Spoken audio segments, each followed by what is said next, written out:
लोग उनको रोजादार जाने।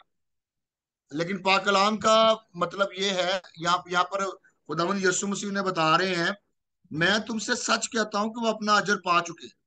अब यीशु मसीह उनसे कह रहे हैं कि मैं तुमसे सच कहता हूं कि वो अपना अजर पा चुके हैं। यानी अगर वो सिर्फ अपने चेहरे को, अपनी सूरत को उदास बनाने के लिए और अपने मुंह को बिगाड़ने के लिए रोजा रखते हैं, तो ये अपना अजर पा चुके हैं। ये लोगों को दिखाने के लिए रोजा रख रहे हैं। ये खुदा को राजी करने के लिए रोजा नहीं रख रहे। खुदा को खुश करने के लिए रोजा नहीं रख रहे। खुदा की कुर्बत में जाने के लिए रोजा नहीं रख रहे। ये सिर्फ लोगों से तारीफ चाहते हैं, लोगों की वाह वाह चाहते हैं। और इसलिए खुदावंद यीशु मसीह इस रोजे के बारे में हमें तालीम दे रहा है कि बल्कि अब यीशु मसीह क्या तालीम दे रहा है। अब इस बात को जरा गौर से सुने कि यीशु मसीह क्या तालीम दे रहा है। बल्कि जब तू रोजा रखे तो अपने सर में तेल डाल। अपने सर में क्या डाल? तेल डाल। और मुंह धो। अब यीशु मसीह ने एक और सिमत में हमें ले गए। वो किसी और सिमत में हमें लेकर नहीं जा रहे। अब वो कह रहे हैं कि देखिए, इस बात को बड़े गौर से सुने जरा। जब रियाकार रोजा रखते हैं तो वो अपनी सूरत को उदास बना रहे हैं, अपने मुंह को बिगाड़ रहे हैं, और उनके अंदर खाकसारी कोई नहीं, उनकी रूह के अंदर शिकस्तगी कोई नहीं। ना शिकस्तगी है, ना उनके अंदर कोई खाकसारी है। और इस बात को नोट कर लें, अगर हमारी जिंदगी के अंदर खाकसारी नहीं है, अगर हमारी रूह नहीं टूट रही, अगर हमारा दिल नरम नहीं हो रहा, हम वैसे ही सख्त दिल हैं, तो इसका मतलब है कि हम दिखावे के रोजे रख रहे हैं। जब आप रोजा रखते हैं, जब आप खुदा की कुर्बत में जाते हैं, आपके अंदर खाकसारी आती है। आपका आपकी रूह, आपका सख्त दिल टूटता है, और वो नरम दिल में, गोश्तीन दिल में तब्दील होता है। और फिर इस बात को जान लें कि इनका जो रोजा होता है, ये सिर्फ महज मजाक होता है। ये सिर्फ मजाक कर रहे हैं। ये सिर्फ रस्मी रोजे रख रहे हैं। और फिर दूसरा, ये सिर्फ दिखावे के लिए रोजा रख रहे हैं। दिखावे की नमाज है ना, और जो दिखावे के रोजे हैं, यीशु मसीह इन्हें पसंद नहीं करता। आज यीशु मुझसे और आपसे भी इसी बात की तवक्को कर रहा है कि हम दिखावे के रोजे ना रखें, दिखावे की नमाजें ना पढ़ें, दिखावे की इबादत ना करें। दिखावे की इबादतें, दिखावे की रोजे, खुदावंद यीशु मसीह जब हम इंसाफ के लिए आएगा तो हमारे मुंह पर दे मारेगा। यीशु हमसे डिफरेंट तरीके का रोजा रखते हैं। वो कह रहा है, सुनिए इस बात को, सुनिए इस बात को, कि मसीह कैसे आप कहता है कि मसीह कैसे रोजा रखेंगे। अब यीशु मसीह ये नहीं कह रहा कि हम कितनी दफा रोजा रखेंगे। यीशु ये जरूर कह रहा है कि जब तू रोजा रखे, जब तू रोजा रखे। अब यीशु ये नहीं कह रहा कि कितनी दफा रखे। बात बड़ी गौरतलब है। यानी यीशु के कहने का मतलब ये है कि रोजे का कोई सीजन नहीं है, रोजे का कोई महीना नहीं है। हम जितने मर्जी साल में रोजा रख सकते हैं। जब हमारा दिल, हमारे दिल के ये कलाम के ये जो मामला है ना, यीशु मसीह ने हमारे दिल की कामलियत पर छोड़ दिया कि जब भी हमारा दिल चाहे हम रोजा रख सकते हैं। जब भी हमारा दिल चाहे हम खुदा की कुर्बत में वक्त गुजार सकते हैं।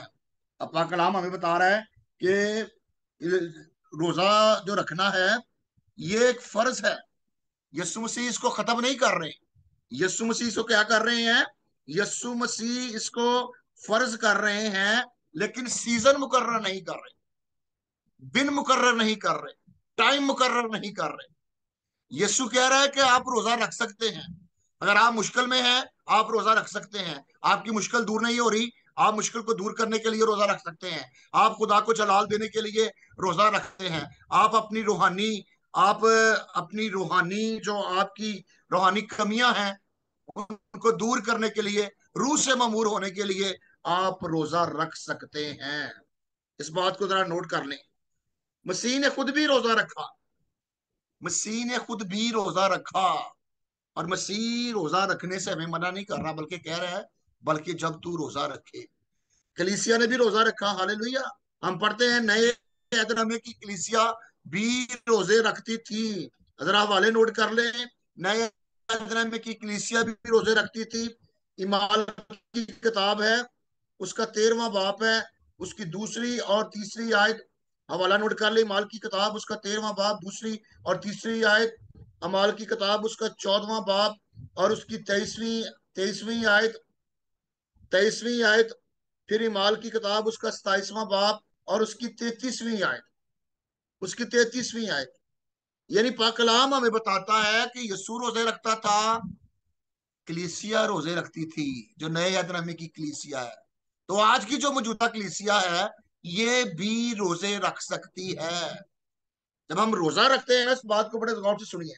अब रोजे के कई मकासद हैं, रोजे के कई मकासद हमें बाइबल मुकद्दस के अंदर मिलते हैं। नंबर 1, खुदा को जलाल देना। तो हम खुदा को जलाल देने के लिए भी रोजा रख सकते हैं। इसका हवाला नोट कर लें, जकरिया 7 बाब उसकी 5वीं आयत, लूका 2 बाब उसकी 37वीं आयत, इमाल 13 बाब उसकी दूसरी आयत। हवाले नोट कर लें। खुदा को जलाल देने के लिए भी रोजे रखे जा सकते हैं। फिर अपने आप को हलीम बनाना, अपने और अपनी ख्वाहिशात पर रूहानी बातों को फकीयत देना, अपने आप को हलीम बनाना और अपनी बातों पर रूहानी, अपनी ख्वाहिशात पर रूहानी बातों को फौकियत देना। इस बात के लिए भी हम रोजा जी। रख सकते हैं। जी हवाला नोट पास्टर कर जी, ले, अपना जो खुदा का जलाल देना, अजरा की जिक्रिया। किताब है उसका, जकरिया 7 बाब उसकी पांचवी ओके। आयत, लूका 2 बाब उसकी 37वीं ओके। आयत, इमाल 13 बाब उसकी दूसरी आयत।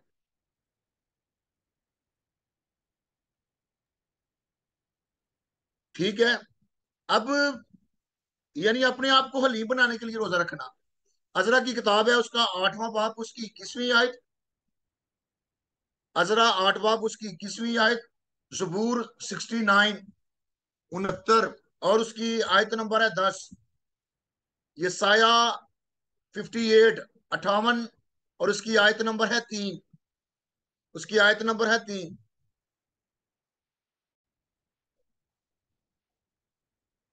फिर हम खुदा की कुदरत के लिए ताकि हम खुदा की कुदरत का तजुर्बा कर सके, इसके लिए भी हम रोजा रख सकते हैं।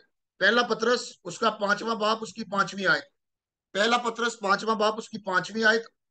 खुदा की हजूरी का तजर्बा करने के लिए भी हम रोजा रख सकते हैं। खुदा की हजूरी का तजर्बा करने के लिए भी हम रोजा रख सकते हैं। हवाला नोट कर लें, यसाया 57 बाब उसकी 15वीं आयत, यसाया 57 बाब उसकी 15वीं 57, उसकी 15वीं आयत। और फिर यसाया 58 चैप्टर 58 बाब, 58 चैप्टर उसकी 6ठी से 9वीं आयत। यानी हम खुदा की कुदरत का और उसकी हजूरी का तजर्बा करने के लिए भी रोजा रख सकते हैं। फिर अगली बात बड़ी अहम, शख्सी गुनाह और नाकामी पर मातम। क्या हम जो शख्सी गुनाह करते हैं और अपनी नाकामी पर मातम करने के लिए भी रोजा रख सकते हैं। हवाला नोट कर ले, पहला सामुएल 7 बाब उसकी 6ठी आयत, पहला सामुएल 7 बाब उसकी 6ठी आयत, नेमिया 9 बाब उसकी पहली और दूसरी आयत, नेमिया 9 बाब उसकी पहली और दूसरी आयत। अब इसके बाद जो रोजा है वो कलीसिया, कौम और दुनिया के गुनाहों पर मातम करना। कलीसिया, कौम और दुनिया के गुनाहों पर मातम करना, उसके लिए भी रोजा रख सकते हैं,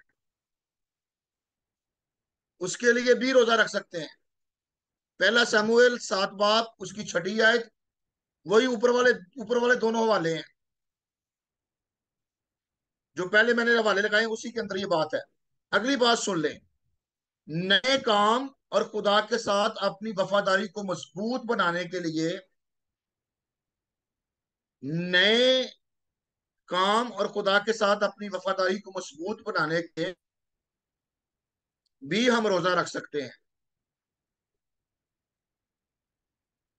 यानी बहुत सारी बातें हैं अपने आप को, यानी अपनी अदालत को तब्दील का मंसूबा तब्दील करने के लिए, लोगों को गुनाह की गुलामी से बचाने के लिए, खुदा की मर्जी जानने के लिए, हम ये बहुत सारे टॉपिक हैं, अगर इस पर हम करें तो पूरा 1 घंटा इसी बात पर गुजर जाएगा।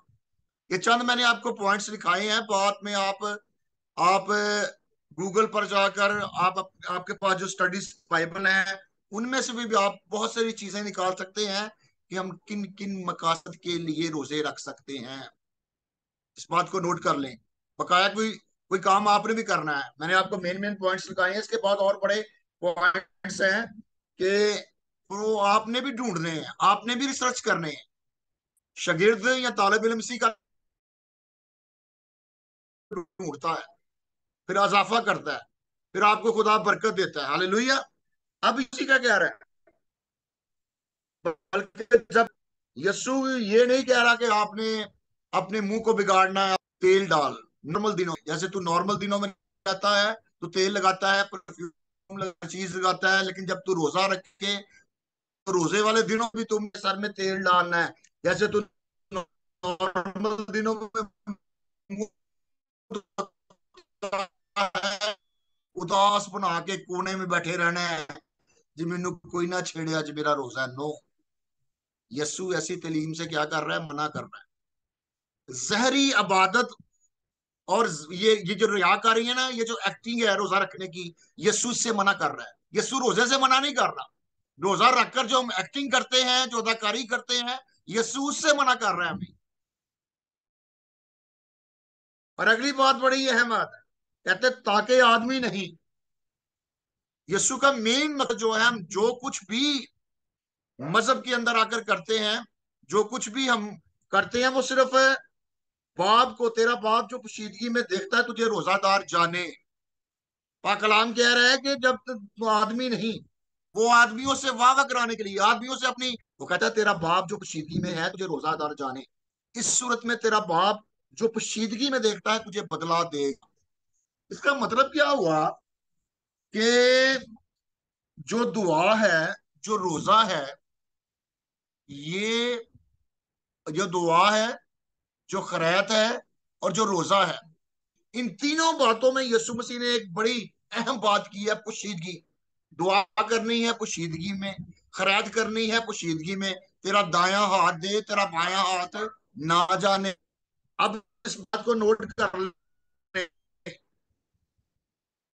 कि रोजा रखना वो भी पोशीदगी में, कि शोर पा के रोजा नहीं रखना चाहिए मेरा रोजा, कि हमने किस बात के लिए करना है? हमने खुदा को राजी करने के लिए,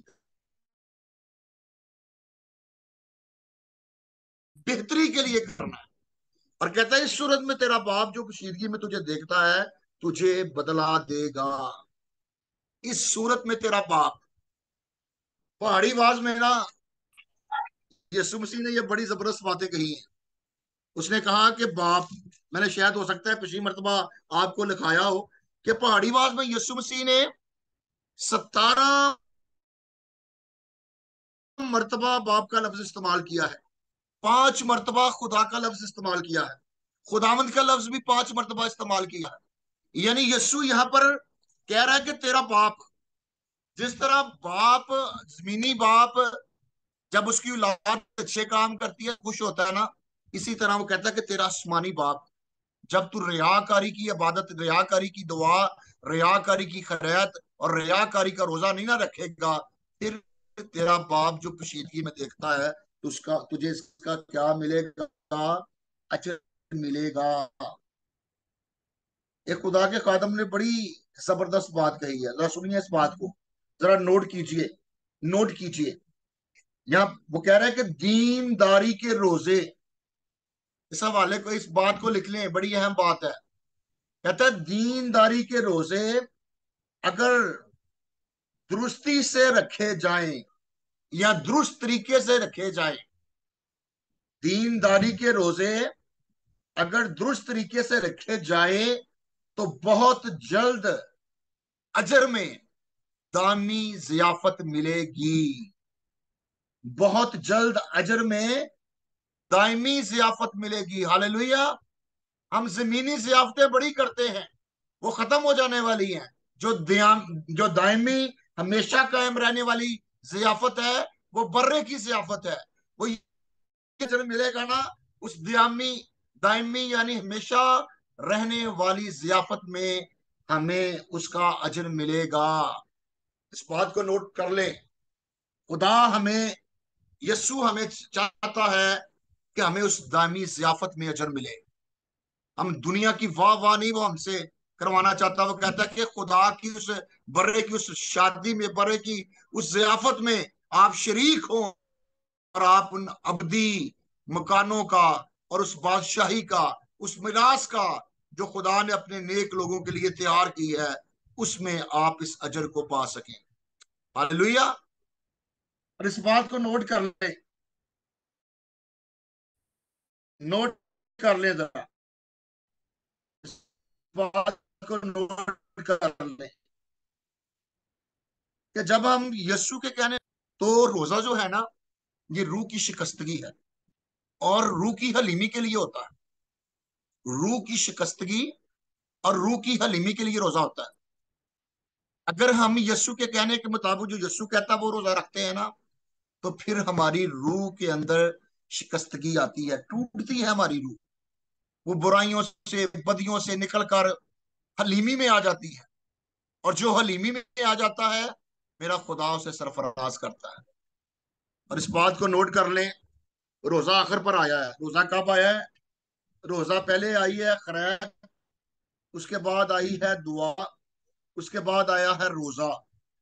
और इस बात को नोट कर लें, जिस रोजे को खैरात और दुआ के पर लग जाते हैं, वो आसमानी मुकामों पर पहुंच जाता है। हालेलुया। जिस रोजे को खैरात और दुआ के पर लग जाते हैं, वो आसमानी मुकामों पर पहुंच जाता है, वो कबूल कर लिया जाता है, उसका अजर मिलता है। खुदा मुझे और आपको तौफीक दे कि हम वो रोजे रखें जिसकी डिमांड यहाँ पर यीशु कर रहा है, जिसकी डिमांड कोई कलीसिया नहीं कर रही। आपकी कलीसिया बड़ी हो सकती है, आपकी कलीसिया बड़ी मुनज्जम हो सकती है, आपकी कलीसिया के पास बड़े बड़े कैथेड्रल, बड़े बड़े असूल जवाबत हो सकते हैं, लेकिन वो मेरे यस्सु से बढ़कर नहीं हो सकती। आपकी कलीसिया, आपके जो चर्च है, आप जिस डोमिनेशन के साथ बिलोंग्स करते हैं, हो सकता है आप कहें कि मैं जी ऐसे हूं, ऐसे हैं, ऐसे हैं। आपकी कलीसिया के जो पोप हैं, जो फादर हैं, जो और हैं, उनके रैंक बड़े हो सकते हैं, लेकिन वो मेरे यीशु से बड़े नहीं हो सकते। उनके असूलों और कवायदों से आसमान और जमीन टल जाएंगे, लेकिन मेरे मुंह की बातें हरगिज नहीं टलेंगी। खुदा हमें ये रोजे रखने की तौफीक दे, जिसके बारे में खुदा खुदावंद यीशु मसीह हमें यहाँ पर बता रहे हैं। एक और बड़ी अहम बात करने के बाद हम आगे चलेंगे। किताब मुकद्दस के अंदर तीन बुनियादी किस्म के रोजे बयान किए गए हैं। नंबर वन, लिखिए जरा, आम रोजा।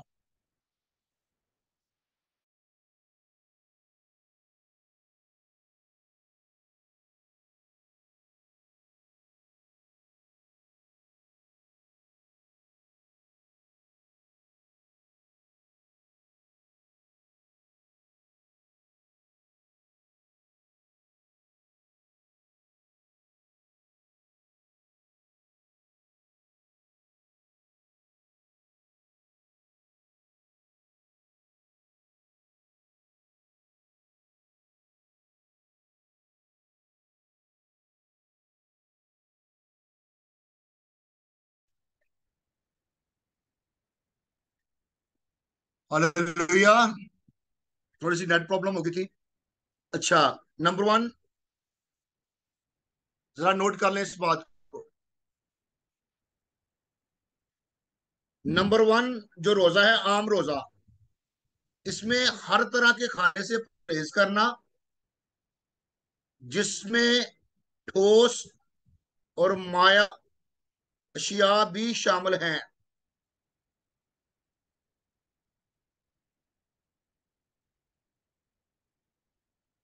नंबर वन जो है आम रोजा, इसमें हर तरह के खाने से परहेज करना जिसमें ठोस और माया अशिया भी शामिल हैं, मगर पानी से नहीं। देखिए, अच्छा, मुकम्मल रोजा। नंबर 2 है मुकम्मल रोजा, पास्टर जी प्लीज, जिसमें ये पहला खुराक और आपने पानी जो दोनों से हवाला। परहेज करना है।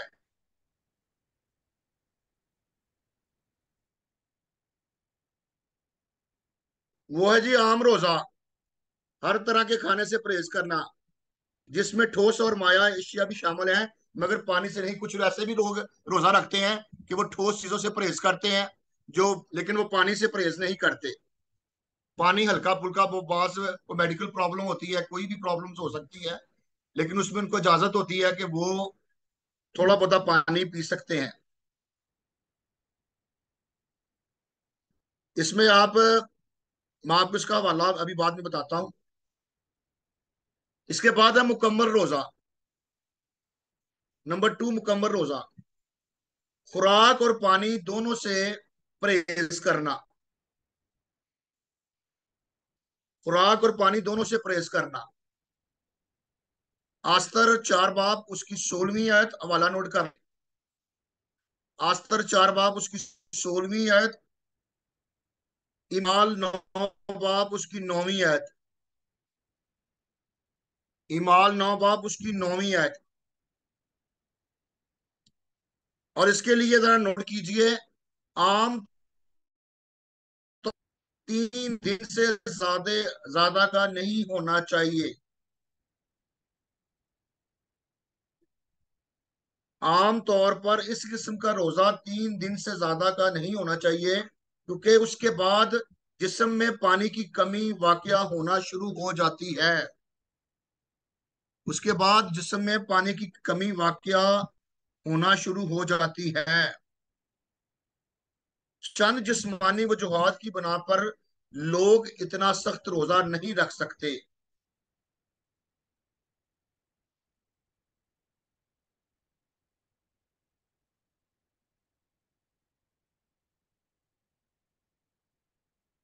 अच्छा,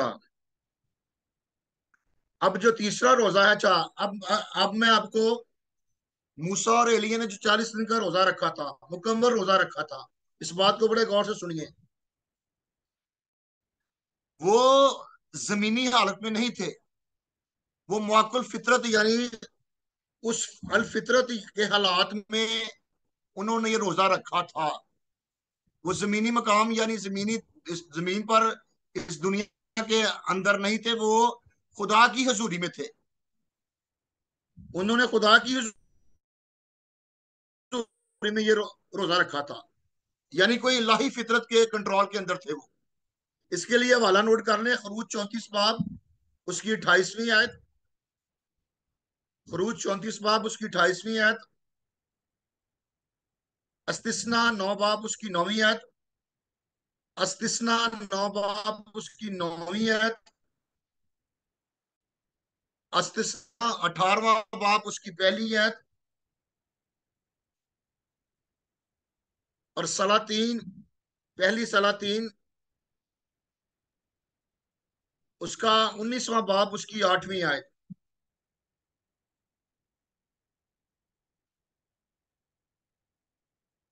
अब जो तीसरा एक रोजा, तीसरे किस्म का रोजा है, ये भी जरा सुन ले। इसको कहते हैं जुजवी रोजा। और इस जुजवी रोजे के अंदर क्या होता है, मुकम्मल खुराक से परहेज करने की बजाय, मुकम्मल खुराक से परहेज करने की बजाय ममनू एशिया खाने से बाज रहना। ममनू एशिया खाने से बाज रहना। इसके लिए हवाला नोट कर लें, दानियल 10 बाब उसकी तीसरी आयत। दानियल 10 बाब उसकी तीसरी आयत। मैं ये हवाला आपके सामने जरा पढ़ने लगा। दानियल 10 बाब उसकी तीसरी आयत,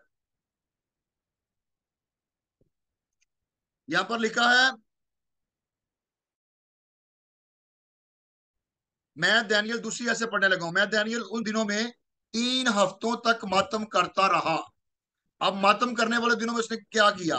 ना मैंने लजीज खाना खाया, ना गोश्त, और मैंने मेरे मुंह में दखल पाया, और ना मैंने तेल मला, जब तक के 3 हफ्ते गुजर ना गए।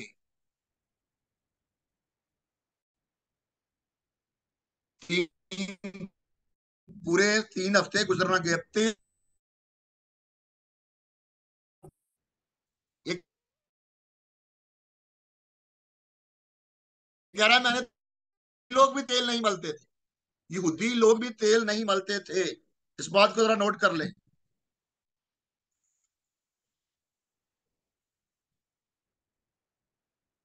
अब जो दूसरी मत्ती की अंजील है, 4 बाब है, उसकी दूसरी आयत।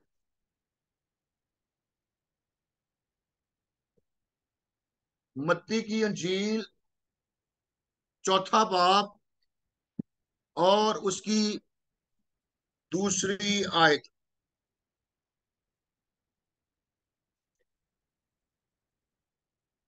यहां पर लिखा है, और 40 दिन और 40 रात फाका करके आखिर को उसे भूख लगी। आखिर को उसे क्या लगी? भूख लगी। अब इसके अंदर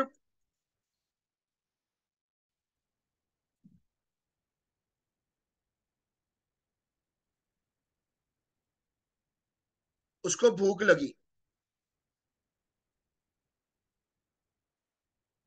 अब ये 3 किस्म के रोजे जो बाइबल मुकद्दस के अंदर बयान किए गए हैं, हमने इस बात पर फोकस करना है। हमने इन जो चीजें, जिस चीज की हमारा बदन हमें इजाजत नहीं ना देता, आप उसको मजबूत तौर पर ना अपने आप पर ठोसे कि नहीं जी मैंने ऐसे ही करना है। खुदा, हमारा खुदा तरतीब का खुदा है। वो हमें तरतीब के अंदर रखना चाहता है, वो हमें तरतीब से बाहर नहीं ले जाना चाहता। और मैं आपसे कहना चाहता हूं कि यस्सु जो है वो हमारा रोल मॉडल है। जो कुछ उसने हमें बताया है वो हमारी बेहतरी के लिए बताया है। तो बजाय हम कलीसिया या डिनोमिनेशंस या अपने बुजुर्गों की रवायात पर चलें, बेहतर है कि हम यस्सु के कहने पर अमल करें, यस्सु की कही हुई बातों पर अमल करें। आप बाजो कहा जी हमारी ये बुजुर्गों की रवायत थी, हमारे बुजुर्ग कहते थे हमने ये करना है, हमारे बुजुर्ग कहते थे हमने ये करना है, तो हमने भी करना है। तो मैं अक्सर उनसे कहता हूं कि आपके बुजुर्ग तो फिर आईफोन नहीं इस्तेमाल करते थे, आप क्यों करते हैं? आपके बुजुर्ग तो फिर हवाई जहाज की सैर नहीं करते थे, आप क्यों करते हैं? जो और काम है वो हम बुजुर्गों के कर रहे हैं, तो जो मौजूदा काम है पर ये भी ना करें, ये भी आपके बुजुर्ग नहीं करते थे। तो हमने इन बातों पर जी, हम हमारे बुजुर्गों ने ये चीज ये फिक्स कर दी है, तो हमने ये काम नहीं छोड़ सकते। आप छोड़ सकते हैं, आपके बुजुर्ग इंपॉर्टेंट नहीं है, यस्सु जरूरी है, यस्सु की कही हुई बात जरूरी है। इस बात पर फोकस करें। अगला जो पॉइंट है, अगले पॉइंट पर चलते हैं। ये 3 पॉइंट खत्म हो गए। अगले पॉइंट पर चलते हैं, इस बात को बड़े गौर से सुनिएगा। अगले पॉइंट पर चलते हैं। अगला पॉइंट क्या है? अपने वास्ते जमीन पर, आसमान पर खजाना। कहां पर खजाना? आसमान पर खजाना। आज बहुत से लोग ना जमीनी खजाने पर फोकस किए हुए हैं। यीशु यहां पर कहता है अपने वास्ते जमीन पर माल जमा ना करो, जहां और जहां चोर नकब लगाते और चराते हैं। इस बात पर जरा गौर से सुनिएगा। यीशु मसीह क्या कह रहे हैं? यीशु कह रहे हैं हर शख्स किसी ना किसी चीज को अपना खजाना या अपना खास हिस्सा समझता है।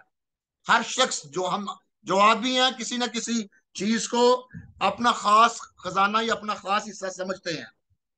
और जिसको हम अपना खास खजाना समझते हैं ना, जिसको हम अपनी खास चीज समझते हैं, अक्सर हमारा दिल वहीं पर लगा रहता है। अक्सर हमारा दिल वहीं पर लगा रहता है। और क्या अगली बात, बड़ी जबरदस्त बात है कि रूह भी किसी ना किसी चीज को बेहतरीन समझती है। जिस तरह हम भी समझते हैं, रूह भी किसी ना किसी चीज को बेहतरीन समझती है। तो इस बात को नोट कर लें, मसीह में जब हम मसीह में हैं तो हमारे माल या खजाने से महरूम करना नहीं चाहता मसीह। हमें हमारे माल से या खजाने से महरूम करना नहीं चाहता, बल्कि इसके इंतखाब के लिए हदायत देता है। मसीह हमें किसी भी खजाने से, किसी भी माल से महरूम करना नहीं चाहता, लेकिन इसके बारे में कुछ यहाँ पर हमें हदायत दे रहा है, इंस्ट्रक्शंस दे रहा है, जो जिनको जानना हमारे लिए जरूरी है। और दीदनी चीजों के खिलाफ, दीदनी चीजों के खिलाफ यीशु मसीह आसमानी चीजों के बारे में बता रहा है और दीदनी चीजों को हमें बता रहा है। और दीदनी चीजें क्यों कह रहा है कि अपने वास्ते जमीन पर माल या खजाना जमा ना करो। किया? यीशु ने भी नहीं किया, उसके शागिर्दों ने भी नहीं अपने आप यानी कुछ भी जमा नहीं किया, सब कुछ उसकी पैरवी में छोड़ दिया। जब्दी के दोनों बेटे बड़े अमीर थे, योना बड़ा अमीर था, उसका बड़ा असर सूख था, उसने अपना कारोबार यीशु के लिए छोड़ दिया। दूसरे शागिर्दों ने भी अपना कारोबार यीशु के लिए छोड़ दिया।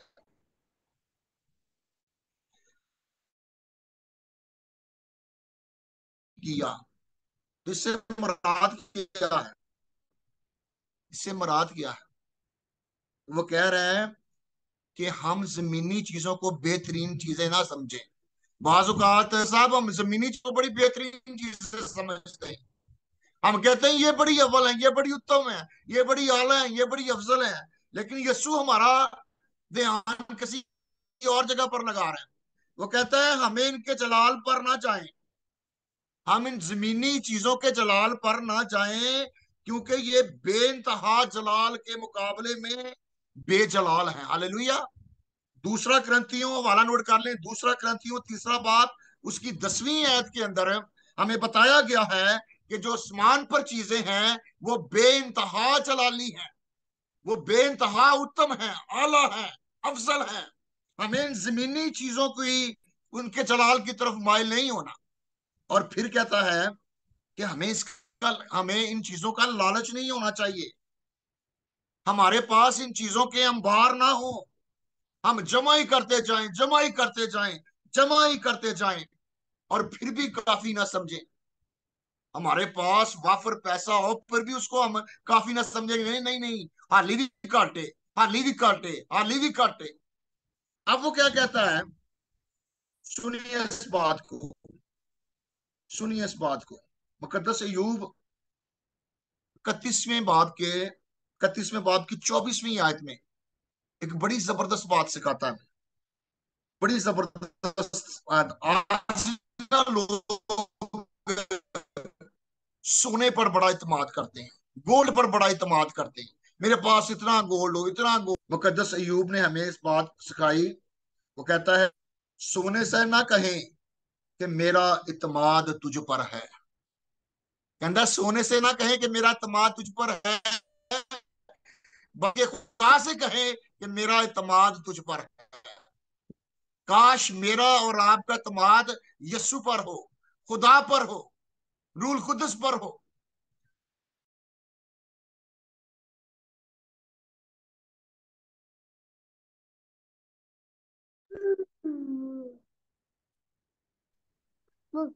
पास्टर पतरस, अगर आप सर जी, अगर आप अपना कैमरा बंद कर लेते हैं तो शायद सिग्नल सही हो जाए। अपना कैमरा बंद कर लें, माइक खुला रहने दें। अच्छा हाँ जी, ट्राई करके देखें। आपकी आवाज काफी ब्रेक हो रही है। अच्छा, चलो ठीक ओके। है। अब मुकद्दस युवा में सिखा रहा है कि सोने से ना कहें कि मुझे तुझ पर क्या है, इत्मीनान है, बल्कि हमारा इत्मीनान किस पर होना चाहिए? हमारा इत्मीनान यीशु पर होना चाहिए, आसमानी चीजों पर होना चाहिए, जमीनी चीजों पर ना होना चाहिए। और इस बात को जान के जरा, इस बात को जरा बड़े अहम तरीके अच्छे बात से सुन लें कि जो जमीनी चीजें हैं, नंबर वन, वो खराब हो सकती हैं, उनको कीड़ा लग सकता है, उन्हें जंग लग सकता है। जरा बात को नोट कर लें। जमीनी किसी चीज, जो जमीनी चीज है, उसको हम अपना खजाना ना समझें। क्यों ना समझें? इसलिए कि ये चीजें खराब हो सकती हैं और चोरी हो सकती हैं। ये चीजें खराब हो सकती हैं और चोरी हो सकती हैं। और नंबर नंबर वन, अगर अंदर से खराब हो सकती हैं। जमीन के माल को कीड़ा और जंग खराब करता है। जमीन के माल को कीड़ा और जंग खराब करता है। मन के अंदर भी खुद कीड़े पड़ गए थे। कीड़ा और जंग कपड़ों के अंदर और धात के अंदर भी पैदा हो जाते हैं। जो कीड़ा है और जो जंग है, ये कपड़ों के अंदर और धात के अंदर भी पैदा हो जाते हैं। दुनियावी चीजों के अंदर ही गलने सड़ने और खराब होने का असूल मौजूद होता है। जो दुनियावी चीजें हैं, वे अंदर से गलने सड़ने और खराब होने का असूल मौजूद होता है। नंबर टू, बाहर से चोर नकब लगाते हैं और उनको चराते हैं। बाहर से चोर क्या करते हैं? नकब लगाते हैं, उनको चुरा लेते हैं। जिस घर में माल जमा होगा, यानी खजाना होगा, जिस घर के अंदर क्या होगा? खजाना होगा और माल होगा, जुल्म और जबर का हर हाथ उसकी तरफ बढ़ेगा। कोई चीज भी ऐसी हिफाजत से नहीं रखी जा सकती कि खराब ना, चोरी ना हो। और यीशु मसीह में क्या कह रहा है? वो हमें अच्छी नसीहत दे रहा है। और अच्छी अच्छी नसीहत क्या दे रहा है? जो अनदेखी चीजें हैं वो अबदी चीजें हैं। हालेलुया। हमें चाहिए कि अपनी खुशी और मुबारक हाली से इनसे वास्ता इनसे इनसे वास्ता रखें। अपने वास्ते आसमान पर माल जमा करो। आसमान पर भी खजाने हैं। हालेलुया। आसमान पर भी खजाने हैं। जमीन पर जो खजाने हैं ना, जो आसमान पर खजाने हैं, उनसे आला है, उनसे अफजल है, उनसे उत्तम है। जमीनी खजाने खराब हो जाते हैं, चोर ले उनको नकब लगा चुरा ले जाते हैं, गल सड़ जाते हैं। लेकिन आसमानी खजाने कभी खराब नहीं होते। और जो आसमान के खजाने हैं, वही हकीकी खजाने हैं। जो आसमानी खजाने हैं, वही हकीकी खजाने हैं। काश हमारा फोकस उन हकीकी खजानों पर होना चाहिए जो आसमान पर है। हालेलुया। हालेलुया। और इस बात को जरा नोट कर लें, बड़ी अहम बात है। अगर इन खजानों को हम अपना बनाना चाहते हैं, अगर इन खजानों को हम अपना बनाना चाहते हैं, आसमानी खजानों को, तो उसके लिए हमें खुदा पर भरोसा करना पड़ेगा। हमें यीशु पर ईमान लाना पड़ेगा। यीशु पर जब ईमान ले आएंगे, तो जो कुछ यीशु का है वही हमारा होगा। यीशु आसमानी है, हम भी आसमानी हो जाएंगे। जो आसमानी मिरास है, वो हमारा मुकद्दर बन जाएगी। हालेलुया। और इस बात को जरा नोट कर लें, एक और बड़ी अहम बात है। कहता कि अपने आप को दुनिया की नकदी के बोझ तले ना दबाएं। दुनिया की नकदी यानी मालो दौलत के बोझ के नीचे ना दबाएं। कहता कि जो खुदा के वादे हैं ना, सुन ले इस बात को, बड़ी जबरदस्त बात है। कहता जो खुदा के वादे हैं, ये एक ड्राफ्ट है, बैंक ड्राफ्ट है। जब आप किसी को पैसे भेज रहे हो, आप ड्राफ्ट के जरिए पैसे भेजते हैं। तो कहता है खुदा के वादे ये बैंक ड्राफ्ट हैं, जिनके जरिए सच्चे मालदार, सच्चे ईमानदार, जिनके जरिए सच्चे ईमानदार अपना माल खजाने आसमान पर मुंतकिल करते हैं। और एक वक्त आएगा मुस्तकबिल में कि हम आसमान पर जाकर उन खजानों को वसूल करेंगे। अगर आप जमीन पर खुदा में जिंदगी बसर कर रहे हैं, आप खुदा के वादों पर इत्तेफाक करके आप जिंदगी बसर कर रहे हैं, यस्सु पर ईमान लाकर, उसे अपना नजात दहिंदा मानकर, उसे अपना खुदावंद मानकर, आप अगर अपने अपने आप जिंदगी बसर कर रहे हैं, तो आप अपना जो खजाना है ना, वो आसमान पर मुंतकिल कर रहे हैं। जैसा पैसा मुंतकिल दूसरे शहर के अंदर, दूसरे मुल्क के अंदर भेजने के लिए हम ड्राफ्ट भेजते हैं, इसी तरह जब हम यस्सु में हैं, तो अपना खजाना आसमान पर मुंतकिल कर रहे हैं। और 25 बाब के अंदर लिखा है कि जब यस्सु मसीह अदालत करने के लिए आएगा, तो वो कहेगा, आओ मेरे बाप के मुबारक लोगो, वो बादशाही जो बनाए आलम से तुम्हारे लिए तैयार की गई है, उसे मिरास में लो। हालेलुया। वो हमारी मिरास है। आसमानी बादशाही हमारी मिरास है। हालेलुया। और इसीलिए मैं आज आपसे कहना चाहता हूं, सुनिए इस बात को। यीशु ने कहा कि जहां तेरा दिल है वहां, जहां तेरा माल है वहीं तेरा दिल भी लगा रहेगा। ये जो दिल है ना, दिल, ये माल के पीछे जाता है। दिल किसके पीछे जाता है? माल के पीछे जाता है। जैसे सुई आपने देखी है, वो मकनातीस के पीछे जाती है। जैसे सुई है ना, वो मकनातीस के पीछे जाती है। जैसे यहाँ सूरजमुखी का फूल है, सूरज के पीछे जाता है। जहां जहां सूरज जाता है वहां वहां वो घूमता है। ये तीन बातें मैंने आपको बताई हैं। दिल माल के पीछे जाता है। सुई, यानी जो लोहे की सुई है, आप मकनातीस रखें, वो मकनातीस के पीछे जाएगी। और सूरजमुखी का फूल सूरज के पीछे पीछे जाता है। इसलिए जहां हमारा माल होगा वही हमारा दिल भी होगा। हमारी कशिश भी वहां पर होगी, हमारी मोहब्बत भी वहां पर होगी। इस बात को नोट कर लें। और यीशु कह रहा है कि जो जमीनी कशिश है, जो जमीनी मोहब्बत है, ये क्या होनी चाहिए? ये खुदा में होनी चाहिए। सुनिए इस बात को। अगर हमारे पास जमीन पर माल है ना, तो उसको आसमान पर कैसे मुंतकिल करना है? उसे आप खैरात के जरिए भी आसमान पर क्या कर सकते हैं? मुंतकिल कर सकते हैं। आप किसी गरीब को जब खैरात देते हैं, किसी बीमार की जब आप उसकी दवाई के पैसे देते हैं, किसी नंगे को जब आप कपड़ा पहनाते हैं, किसी भूखे को जब आप खाना खिलाते हैं, तो ये जो आपका खजाना है, ये कहां पर मुंतकिल हो रहा है? आसमान पर मुंतकिल हो रहा है।